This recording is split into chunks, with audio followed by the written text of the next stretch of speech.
जो सुख पायो राम भजन में। हेलो, खुश रहो बेटा, खुश रहो। सतनाम साहिब बंदगी सभी भक्त आत्माओं को, सभी साधु संत समाज को। और आज फिर से सदगुरु कबीर साहब की वाणी, बीजक वाणी, वास्तविक वाणी के द्वारा आप लोगों तक संदेश पहुंचाया जाएगा कि सृष्टि की रचना कैसे हुई थी। यानी साथियों, एक समय ऐसा था कि इस संसार में कुछ भी नहीं था, मतलब कि परमात्मा के सिवाय कुछ भी नहीं था। आज हम संसार को देखकर, किसी पर मोहित हो जाते हैं, किसी को अपना गुरु बना लेते हैं, जैसा तैसा ज्ञान लेकर मोक्ष प्राप्त करने की कोशिश करते हैं। तो ऐसा नहीं होने वाला है। आज इस वाणी में बहुत सारी चीजें आएंगी। भगवान कौन होता है, उसे किसने देखा है, उसको किसने बनाया है, अर्थात जो सबका मूल है वो कौन है। जैसे नहीं कहते मूल ज्ञान, तो वो मूल ज्ञान कागज में, पन्नों में लिखी गई बातें नहीं है जिसे मूल ज्ञान लोग कहते हैं। तो इस वाणी में, इस शब्द में, इस प्रसंग में बहुत बड़ी बात आप लोगों के सामने आने वाली है। सो हम आशा करते हैं कि आप सदगुरु कबीर साहब की वाणियों को स्वीकार करेंगे और विचार करेंगे कि साहब ने क्या बतलाया है। ठीक है, चलिए देर नहीं करते हैं। रामायणी नंबर 6 है। इसमें मोक्ष के लिए किसकी भक्ति करना है ये भी बतलाया जाएगा, वो तो आप अपने आप ही समझ जाएंगे। परंतु पहले सर्वत्र संसार के जगत के बंधनों के बारे में जान लीजिए। अर्थात तो आप बंधे कैसे हैं, अर्थात जो पहले था ही नहीं कभी, वो सब कुछ संसार में देखने को मिल रहा है ना। तो जो नहीं था वो सब देखने को मिल रहा है, मतलब जो बनाया गया, जो उत्पन्न हुआ वो नाशवान है। ठीक, अब आपको समझना है कि चलिए साहिब क्या कहते हैं। बरड़ा हूं कौन रूप और रेखा, दूसरे कौन आही जो देखा, ओमकार आदि नहीं वेदा, ताकर कहा हूं कौन कुल भेदा। एक समय ऐसा था कि वेद भी नहीं थे। वेद, जबकि संसार का प्रथम ग्रंथ माने माने जाते हैं, वो भी नहीं थे, है ना। नहीं तारागण, नहीं रविचंदा, नहीं कुछ होत पिता के बिंदा। अभी आगे चलना समझना। नहीं जल, नहीं थल, नहीं थिर पवना, को धरनाम हुकुम को बरना। बहुत ही अच्छा शब्द है और बहुत ही समझने लायक बात इस वीडियो में आपके आएगी। नहीं कछु होत दिवस और रातु, ताकर कहा कौन कुल। हाँ, नहीं कछु होत दिवस और राति, ताकर कहा कौन कुल जाति। एक समय ऐसा था जब ना दिन हुआ करता था और ना रात हुआ करती थी, ना अंधेरा हुआ करता था, ना प्रकाश हुआ करता था, ना आप हुआ करते थे, ना हम हुआ करते थे। तो यहाँ पर आपको बहुत गहराई से समझना है कि साहब ने क्या बतलाने का प्रयास किया है। चलिए ईश्वरों के बारे में जानेंगे, भगवान की पदवी क्या है। अर्थात किसी को कुछ कह देना मात्र, हम किसी इंसान को कह दें कि वो भगवान है, वो भगवान का अवतार है, तो उसमें कुछ तो ऐसी बात होनी चाहिए कि जिससे हम समझें कि हाँ वास्तव में वो भगवान का अवतार है ना। तो इस प्रकार से चलिए इसकी साखी समझ लीजिए। शून्य सहज मन प्रगटते सुमिरते प्रकट भई एक ज्योति, ताहि पुरुष की मैं बलिहारी, निरालंब जो होत। ठीक, ये इसकी साखी है। अब चलिए इसके अनुवाद में चलते हैं। अनुवाद को आपको समझना है, नहीं समझ में आए तो आप हमको पुनः वाणियों के माध्यम से पूछ सकते हैं कि इसका सार क्या है, वो भी हम आपको अलग से भी समझा देंगे। इसीलिए हर वीडियो में हम अपना नंबर भी देते हैं, ताकि आपके अंदर किसी प्रकार की शंका अगर बनी होती है तो हम उसे खत्म कर देते हैं। चलिए उत्तर समझते हैं। सदगुरु कबीर साहब इस रामायणी में, इस शब्द में, इस रामायणी में क्या बतला रहे हैं वो जानो। निर्गुण निराकार निरंजन के उपासक योगी पुरुषों से प्रश्न करते हैं। इससे यानी योगी महाजन जो संसार में होते हैं उनको लगता है कि इसके आगे कुछ नहीं है, यानी ध्यान साधना करके ये ज्योति स्वरूप का दर्शन कर लेते हैं तो इन्हें लगता है बस हमें मोक्ष मिल गया। ये गलत फहमी है।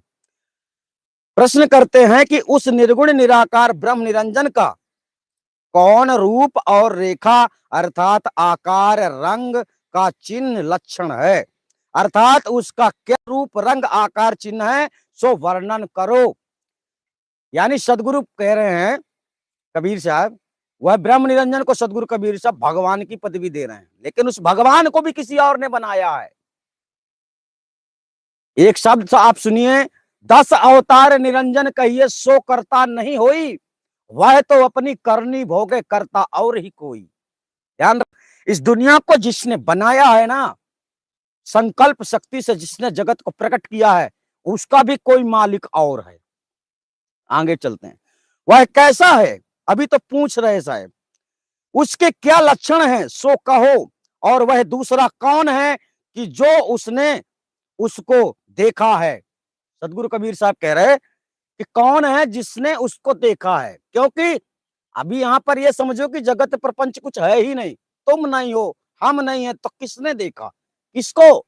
उस भगवान को जिसकी लोग आराधना करते हैं, जिसकी साधना करते हैं, जिसका ध्यान लगाते हैं, जिसका सुमिरन करते हैं और कहते हैं यही परमात्मा है, यही सर्वश्रेष्ठ है।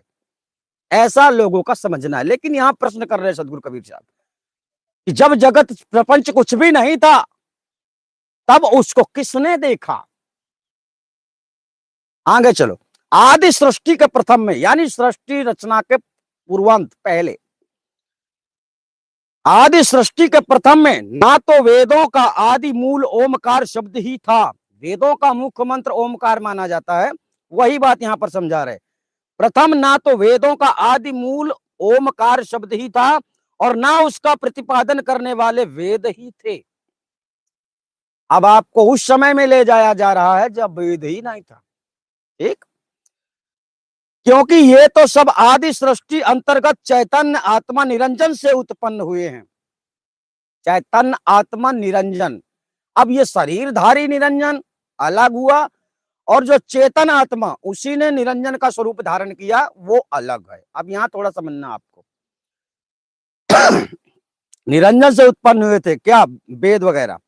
आता ऐसी स्थिति में उसका क्या कुल ज्ञान और भेद रहस्य था, सो आप लोग कहो। यानी सदगुरु कबीर साहब पूछ रहे हैं कि उसको जानने की क्या विधि थी, जब वेद शास्त्र थे ही नहीं, आप लोग नहीं थे, पंचभौतिक तत्व में कुछ भी नहीं था, तब उसे जानने का क्या उपाय था? और किसने जाना? कौन जान सकता था? कोई था ही नहीं, मनुष्य ही नहीं थे, जीव ही नहीं थे, जल नहीं था, पृथ्वी नहीं थी। अभी समझते जाना, वीडियो पूरा हमने बता दिया, नहीं जल नहीं थल नहीं तिर पवना, को धर नाम हुक्म को बरना, ये बात आएगी इसमें, देखना। चलिए, आदि सृष्टि के प्रथम, सृष्टि के स्थूल तत्व, स्थूल तत्व वही है जो हम देख सकते हैं, जिसका हम इस्तेमाल बराबर कर रहे हैं और हम उसे जानते भी हैं, ठीक है? ऑक्सीजन नहीं मिलती, इसका मतलब वायु है ना? और थल में हम रह ही रहे हैं, जल का भी हम मतलब काम लेते हैं, उपयोग में लेते हैं, अग्नि का भी ताप हमको लग रहा है और शीतलता का भी लग रहा है, यानी कि हर चीजें जो हैं संसार में उपयोगी हैं, ठीक है? आदि सृष्टि के प्रथम में स्थूल तत्व, ध्यान रखना। अब स्थूल तत्व में क्या क्या आते हैं? सूर्य चंद्र एवं तारागण आदि नहीं थे। स्थूल तत्व में बोलो तो पांचों तत्व ही नहीं थे। गौर, जगत सृजन करने वाले का कोई स्थूल चिन्ह भी नहीं था। जगत का सृजन करने वाले का भी कोई निशान नहीं था, कोई चिन्ह नहीं था, कोई पहचान नहीं थी। जैसे कि संसार में आज आने वाले अवतारवादी जो भी थोड़ी ज्यादा चमत्कार दिखा देता है, उसी को लोग भगवान या ईश्वर समझकर उसकी पूजा आराधना में लग जाते हैं। उन्हें पता नहीं है कि सच्चाई क्या है, ठीक है? अर्थात पिता का वीर आदि कुछ भी नहीं था। अब यहां ध्यान रखना कि सृष्टि प्रकरण, सृष्टि की प्रक्रिया को आगे बढ़ाने के लिए वीर, वीर से मनुष्य की प्रजातियां आगे आती हैं, मनुष्य पैदा होते हैं स्त्री पुरुष के रूप में, है ना? तो वीर से ही बच्चों का, पुत्रियों का जन्म होता है, ठीक? वो भी नहीं था उस समय, ये भी ध्यान रखना। अभी तो वो भी नहीं है, यहां चल।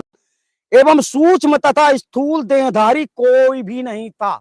यानी सूक्ष्म सृष्टि मतलब सूक्ष्म शरीर भी किसी प्रकार का नहीं था, और स्थूल तो था ही नहीं, क्योंकि पहले सूक्ष्म हुआ है, इसके बाद स्थूल हुआ है, ठीक? उस समय जल और पृथ्वी, अग्नि, वायु और आकाश, ये पंच महाभूत भी नहीं थे। ध्यान रखना, वायु भी नहीं था। अभी तो आपको पहुंचना बहुत समय लगेगा, उस समय की बात चल रही है। उस समय जल, जल भी नहीं था, पृथ्वी, अग्नि, वायु और आकाश, यह पंच महाभूत भी नहीं थे। अब आपको लगता होगा हम तो ऐसे बड़बड़ा रहे हैं, नहीं नहीं, अभी आपके जल्दी समझ में नहीं आएगा, क्योंकि हम वास्तव में उस आत्मा को जानते हैं, उस परमात्मा को पहचानते हैं, और उन्होंने सच ही कहा है। वह सबके साथ रहते हुए भी सबसे अलग है। वो है सर्वव्यापी परमात्मा, सबके साथ है। बुरा आदमी हो उसके पास, उसके साथ अच्छा आदमी, उसके साथ पापी, धर्मी, अधर्मी, सबके साथ है वो। उसकी तुलना क्या कहा जाए, अगर कोई कहे कि प्रैक्टिकल हमको दिखाओ, तो देखने में तो आता नहीं। हाँ, गुरु की कृपा से उसे जान सकते हो, पहचान सकते हो, और जानने पहचानने वाला आपके अंदर बैठा है। पर पहचान करवाने वाला गुरु होता है। अब यहाँ क्या होता है कि गुरुआ लोग आप लोगों को नाना प्रकार के जतन बता देते हैं कि ऐसा करना है, ऐसा करना है। जबकि गुरु का काम है जो नहीं जानते हो उस चीज की जानकारी देना। आप क्या नहीं जानते? आप परमात्मा को नहीं जानते कैसा होता है, आत्मा को नहीं जानते कैसा होता है, उसका रूप कैसा है, उसका स्वरूप कैसा है। यहाँ पर सदगुरु कबीर साहब ने योगी योगी महात्माओं से प्रश्न किया है कि उस समय पर किसने उसको देखा और किसने उसको जन्म दिया, किसने प्रकट किया। यही बात आप समझ जाएंगे थोड़ा और आगे चलो। आकाश ये पंच महाभूत भी नहीं थे। अब उस समय में पहुंच जाइए जब पंच भौतिक तत्व ही नहीं था। आप किसकी गणना करोगे, किसकी वंदना करोगे, कौन अवतारवाद है, कौन भगवान है, कौन ईश्वर है, यहाँ तक चले जाओ, आगे चलो। तो भौतिक शरीर के अभाव में उस ईश्वर निरंजन को का किसने परिचय किया। मतलब कहने का, भौतिक पंच तत्व का स्वरूप कोई था ही नहीं, ना तो सूक्ष्म शरीर था और ना ही यह स्थूल शरीर था। तो उस निरंजन का परिचय किसने किया, यानी कि उस निरंजन को, उस भगवान को किसने जाना, किसने पहचाना, जिसकी साधना में आज सारा संसार व्याकुल है, परेशान है। हिंदू उसे राम कहते हैं, मुसलमान उसे अल्लाह कहते हैं, ईसाई लोग उसे यीशु कहते हैं, कोई कोई बौद्ध को भी भगवान मानते हैं। तो कुछ ऐसी बातें हैं। लेकिन यहाँ पर बात यह आ रही है कि जब पांच भौतिक तत्व स्वरूपी शरीर था ही नहीं, तब उसको किसने जाना, ये सवाल है। चलिए हाँ, तो भौतिक शरीरों के अभाव में उस ईश्वर निरंजन का किसने परिचय किया, ठीक, और किसने उसे जगत का सर्जन करता कहा। ये बता रहे हैं, पूछ रहे हैं सदगुरु कबीर साहब कि इसने जगत, अब जगत ही नहीं था तो उसका जगत का सृजन करता कैसे, किसको कौन कह सकता है ना। कहा तथा ऐसी स्थिति में किसने उसका नाम रखा और कितने किसने उसका हुक्म वर्णन किया। ऐसा नहीं कहते हुक्म, जैसे अल्लाह को कहते हैं कि अल्लाह, इस्लाम धर्म के लोग कहते हैं कि हमारी पुस्तक आसमानी है, आसमानी, यानी कि जो भी कुरान में दिया गया है वह हमारे खुदा का, हमारे अल्लाह का भेजा हुआ संदेश है, उसी को हम मान के चलते हैं। तो किसने हुक्म किया उस समय मनुष्य का शरीर भी नहीं था, ठीक, समझिए, हुक्म वर्णन किया। अर्थात तब सृष्टि की आदि में उसका एको हम बहुश्याम संकल्प किसने जाना, ये सदगुरु कबीर साहब बतला रहे हैं। मतलब ये तो साहब ने अपनी वाणियों में सब कुछ दर्शा दिया है कि कैसे कैसे क्या हुआ है सृष्टि रचना। आप पूरी देखेंगे तो समझ में आ जाएगा। लेकिन हाँ, बहुश्याम संकल्प किसने जाना और किसने उक्त कल्प का वर्णन किया। अतः उस समय सूर्य चंद्र तारागण आदि के अभाव में दिन रात भी नहीं थी। ऐसी स्थिति में उसका कुल स्वरूप एवं उसकी जाति आदि का भेद रहस्य आप लोग कहिएगा। ये तो सदगुरु कबीर साहब ने संसार के लोगों से पूछा।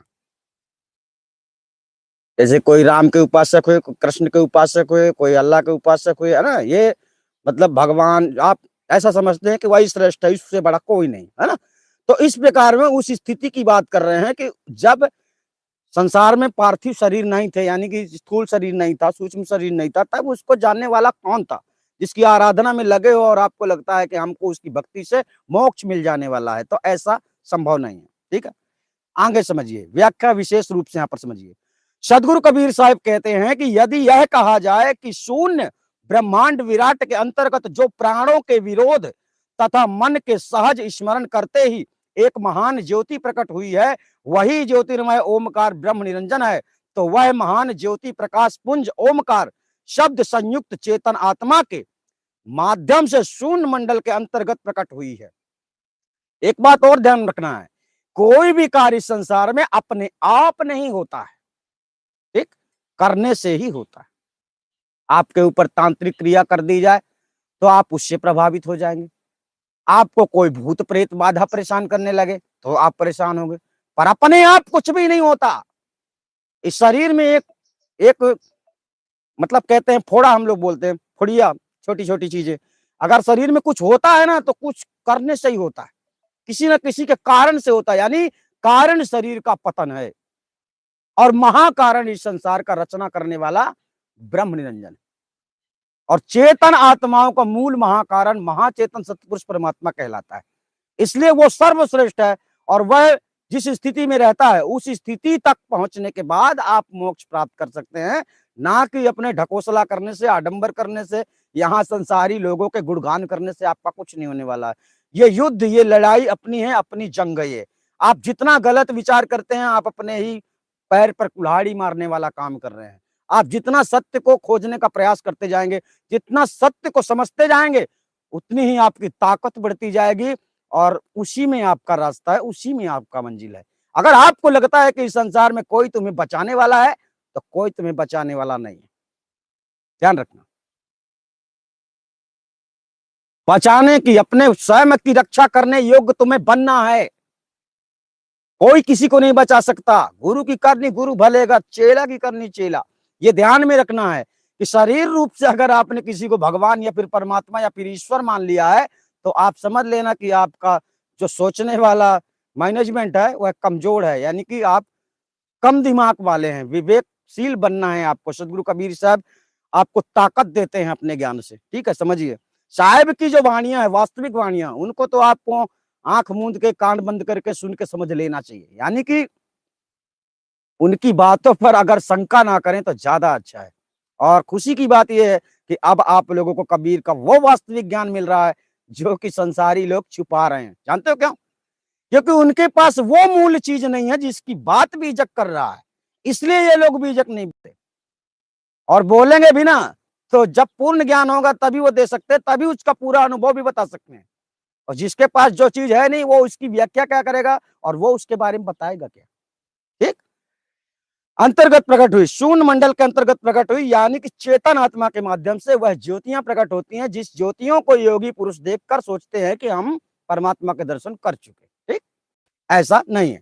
अतः चेतन आत्मा के बिना माध्यम के वह ज्योति तथा ओम शब्द आदि शून्य मंडल में स्वयं प्रकट नहीं हो सकती है। ठीक, अतः वह दिव्य ज्योति ही और ओम शब्द आदि चेतन आत्मा के ही आधार को शून्य मंडल में प्रकट हुए हैं, स्वयं नहीं, अपने आप नहीं। ठीक, उन्हें कोई प्रकट करता है। अतः मैं तो शून्य तथा ज्योति ओम शब्द आदि और इनका सबका आधार प्रकाशक चेतन आत्मा के भी आगे उस परम तत्व महाचेतन सतपुरुष परमात्मा की बलिहारी लेता हूं कि जो सबसे न्यारा निरालंब स्थित निराधार, यानी उसका कोई आधार नहीं, उसका कोई कारण नहीं, वही सबका कारण। तो निराधार स्थित में निरंतर वर्तमान रहता है, निरंतर वर्तमान रहता है, यानी वो परमात्मा सदैव रहता है आपका निरंतर। ये ऐसा नहीं कि कभी सो जाता है, कभी जागता है, कभी घूमने चला जाता है, ऐसा कभी नहीं। परमात्मा कभी परिवर्तनशील नहीं होता। अतः उसी परम तत्व महाचैतन्य सत्य पुरुष परमात्मा में अपनी आत्मा स्थिर करने से ही सत्य मुक्ति गति प्राप्त होती है। उस परमात्मा में अपना मन लगाना। अभी तो परमात्मा को जानते नहीं, है ना? तो सबसे पहली बात है कि जिस जिस चीज पर हमें विचार करना है वो चीज भी तो हमें मिलनी चाहिए ना, है ना?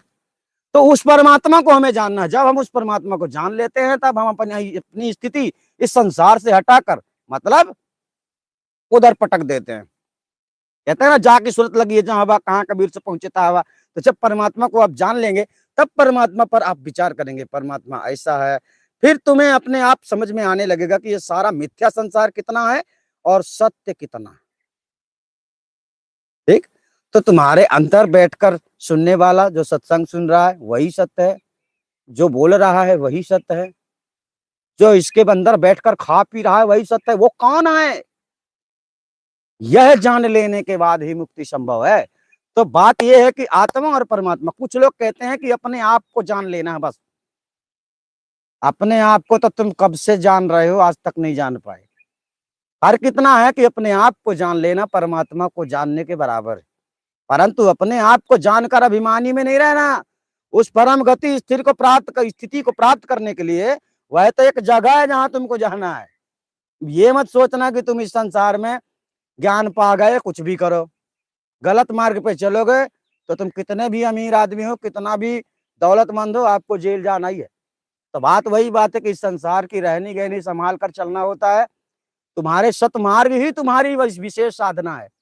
सत्य को परखना, सत्य को समझना, सत्य को स्वीकार करना, सत्य को नतमस्तक होना। और यहाँ चल क्या रहा है, लोग सत्य बोलने वालों से भिड़ जाते हैं। मेरा ज्ञान सही, इसका ज्ञान सही, इस शास्त्र में सही लिखा, उस किसी भी शास्त्र में उस सत्य का वर्णन नहीं है सिवाय सदगुरु कबीर के वास्तविक वाणी बीजक के। ठीक, क्योंकि बीजक बतावे वित्त को जो धन गुप्ता हो, ऐसा शब्द दृढ़ावे जीव को बीजय बूझे बिरला को। अब ये जो सदगुरु कबीर साहब का बीजक है, आप अगर इसे देखना चाहते हैं कि कहाँ है, ऐसा कहाँ लिखा हुआ है, तो आपको कबीर गुरु ज्ञान चैनल में जाना है और एक तरफ से उसकी सारी वीडियो देख लेना है। पूरा आपको दिखाने को, देखने को भी मिलेगा और सुनने को भी मिलेगा। किताब में यानी जो लिखा है, ठीक, जो लिखा हुआ है, इसलिए हमको साहिब की वाणियां डालनी पड़ती है कि आपने तो विश्वास साहिब पर किया था, लेकिन यहाँ बीच के जो बिचवाइक है ना, आप लोगों को गुरु बनकर ज्ञान देते हैं, ये लोग आपको भ्रमित कर देते हैं। तो आपको भ्रमित नहीं होना है। सदगुरु कबीर साहब का निर्मल पवित्र ज्ञान इसी चैनल में ठहर कर सुनते रहना है और जिस दिन समझ में आ जाए उस दिन फोन करना है। कोई बात संशय हो, कोई बात समझ में नहीं आती है, तो हमारा नंबर शायद हर वीडियो में होता है, तो आप फोन करके भी हमसे समझ सकते हैं। हाँ, कोशिश करना कि जब भी कभी हमको फोन करना तो हमको बताने का प्रयास बिल्कुल नहीं करना, ठीक है, क्योंकि हम आप तक एक बार संदेश भेजना चाहते हैं। तुम समझदार हो या नहीं समझदार हो, वह आपका विषय है। हमारा काम है बतलाना, आपको सुनना, समझना, ठीक है ना, क्योंकि हम किसी का सुनी सुनाई बातें नहीं बता रहे हैं। जो कबीर साहब ने वाणियां दी उसका प्रचार हम कर रहे हैं, उसके साथ साथ जो ज्ञान उन्होंने दिया है उसी ज्ञान को प्रचलित कर रहे हैं। वही ज्ञान हम आदि अनादि मुक्ति पंथ से लोगों तक पहुंचा रहे हैं। यानी सार शब्द, यानी आत्मा परमात्मा का परिचय करवाना हमारी जिम्मेदारी है और आपकी जिम्मेदारी है उसको प्राप्त करने के काबिल बनना। ठीक है, आप समझ गए होंगे। हम आपसे फिर मिलेंगे, तब तक के लिए धन्यवाद। आप सभी अपना ख्याल रखना। नमस्कार।